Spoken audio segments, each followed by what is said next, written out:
couple more sites and I'll be on my way home. I love you. Peter. Oh, thank God I caught you. Moon has gone missing in Damascus. When was the last time you spoke to her? 6 days now. 6 days.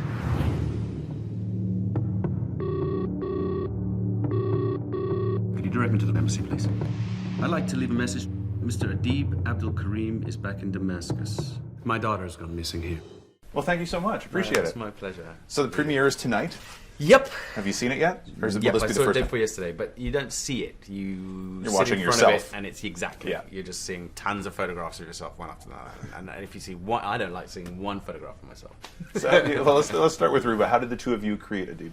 She created Adib. She gets all the credit for that. She came up to me when we were shooting another film called Cairo Time about 3 years ago, and she said, "I've got another part for you. I wrote it for you before I wrote this one. Well, kind of at the same time. Will you do it, please, pretty please?"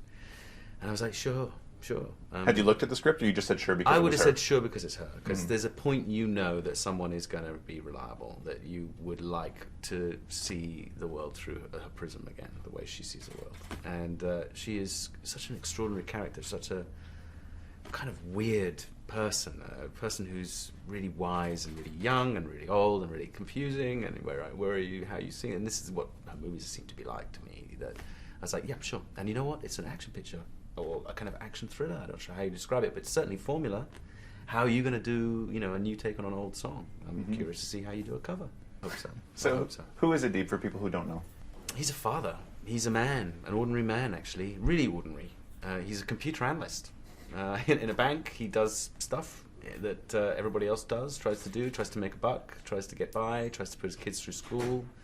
But he has a kind of secret. He was he's born and bred in Syria and had a secret past. He was an intelligence agent, naively, but it was a job. Hey, so he got through a kind of ambitious mix-up and through a set of kind of Machiavellian incidents. He ended up being accused of being an Israeli spy and thrown out of the country and was sentenced to death in absentia.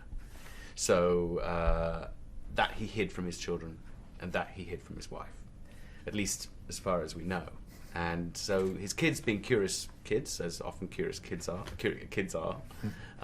snipped around into his past background, and one of his daughters took it on herself to go and have a look in Syria, where he was from.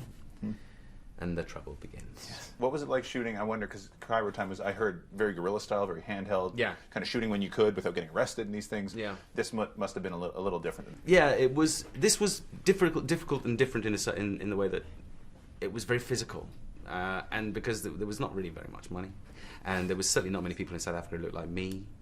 There were no stunt doubles or anything like that. We had to do a lot of physical stuff and get thrown around and get run over and drive cars into things at speed. And there was a truck, I think it got turned over, and so you fall from the floor to the ceiling, which happens at speed. You can do this. You can't actually get away with these in America or in Canada or in England or any of the places that I normally film, because they're just simply not allowed on insurance. Right, that makes sense. So they want to keep you safe. This was seriously physical. You're the leading actor. You got to look good. You can't have cuts Certainly, and bruises all over the there place. was no consideration of that at all.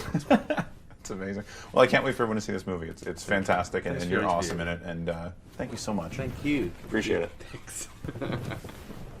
Your daughter is a spy. You're a spy.